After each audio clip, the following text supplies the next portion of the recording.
about. So, should we get him out here? Yes, Dorian Yates, everybody! Welcome, Dorian.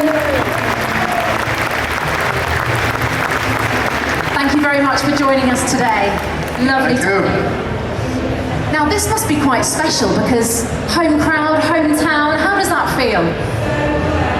Well, I'm kind of getting used to it now, but it's a little bit crazy to think I started bodybuilding I did my first competition in 1985, so I'm sure me and the guys at the little gym I was training at, Temple Gym, at that point we're never dreaming we'd have an expo like this in Birmingham. I mean, like, probably had 10 gyms in Birmingham at that time maximum, so yeah, it's amazing to be here in the hometown where it all started for me. So thanks for everybody for giving up your Saturday morning and come and listen to me. I wanted to slim down just because I wanted to do different activities, and being, 18, 19 stone was not what I needed at that point in time. So I actually at some point was not training with weights. I was just doing yoga and Pilates and cycling and different things. Now I've kind of gone back to doing a bit more weight, so I combine all those things together. Because at my age I need to be healthy and functional to have a good quality of life, so that's where my training is geared now. It's not geared to, hey, I want to build maximum muscle mass. It's geared to, I want to be healthy, I want to have a certain level of strength and mobility and flexibility, all the things that give you a good quality of life. Really, that's what I'm training for now, so it's a totally different goal. And let's talk a bit about your training. So back in the day, back in your heyday, not only were you admired obviously because of your physique, but you weren't afraid to try something different. The way in which you trained was unmatched at that time, and it was something slightly different to what everybody else was doing. Could you talk us through that? Yeah, well, fortunately I have an inbred ability to take information from various sources and then decide what's going to work for me. So kind of an independent thinker. And even before I started bodybuilding, I was reading about training, I was reading about nutrition, getting as much information as I could, which wasn't so easy then, because now you can click a button on the internet and you can find pretty much anything you want. Then we had to wait for the magazines or buy books, or I went to the library to get books on nutrition to see how much protein and carbs and fats are in these foods and do my own calculations and all this stuff. So it's a bit more effort required then. But yeah, I would try this training, the high intensity training that I was reading about, and I would keep notes, and then I would train more frequently, and I would keep notes, or I'd train less. And so by doing this, by analyzing everything, I could actually see what was working, what wasn't working, and go with that feedback rather than what I read in the magazine or a guy in the gym that was older and more experienced and bigger than me.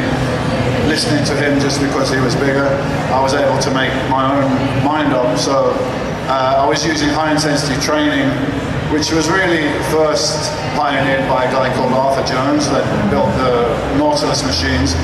And he's really the first guy to say, hey, what is it? What is it that triggers muscle growth? And it's the intensity of exercise, not the duration, not the frequency, but the intensity. And then this needs to be combined with that stress of intensity recovering, which obviously is time and nutrition and rest and everything like that. And I'm still very convinced it's the most efficient way to train. And fortunately now there's multiple scientific studies that are saying exactly the same thing. There was a meta study, so a lot of studies together. What's the minimum amount of effective exercise to trigger muscle growth? And their conclusion was one set of an exercise once a week to failure. I'm glad the scientists caught up with me, because I've been saying it for 40 years. Yeah? Absolutely fascinating. And you really clearly come across like somebody who was before your time in terms of mind strength and not just body strength. Yet your focus today is on helping people be healthy in their body. how could you use your experience and your natural strengths internally to help people today from a mindset perspective?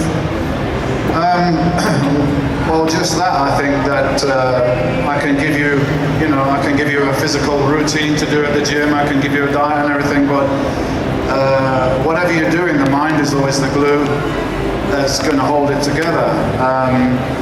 So it's important that you know why you're doing what you're doing. Why are you going to the gym? Why are you putting this effort in? If you don't know, then you're not really going to push yourself to the zone because it's uncomfortable. But I'm going there for a short period of time. It's going to be over in half an hour. I'm going to push there. I'm going to push because that's going to give me the results that I want. So it's just having the right frame of mind and the right approach. And I think when people come to train with me, yeah, they learn about training. But if I have an hour together with somebody in the gym or 45 minutes or whatever it is, I show them what they can do. Everybody that comes to train with me thinks they're finished when they've done 8 or 9 reps. I'm like, no, you haven't. Do another one, do another one. And they always get a bit more. And then I say to them, you did that. You lifted that weight. I'm Dorian Yates. I'm a picture in your mind, whoever you think I am. Just because I'm shouting at you, that helps you to lift that weight. But I didn't do it for you. You did it. I just triggered something in your mind that made you do that. So now you know that you can do it. You know that next time.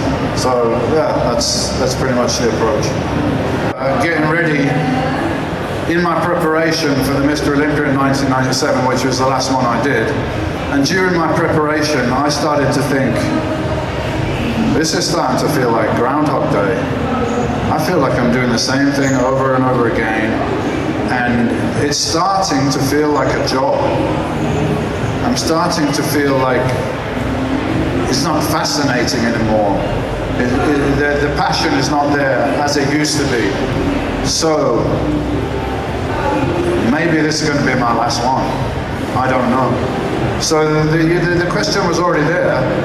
And then later on the injury came and made the decision for me, so I didn't have anything to say about it. But I was starting to think that it was time for me to do something else. It was just a vague feeling of like I should be doing something else now. This is coming to an end somehow. So the thought was already there before the actual injury made the decision for me.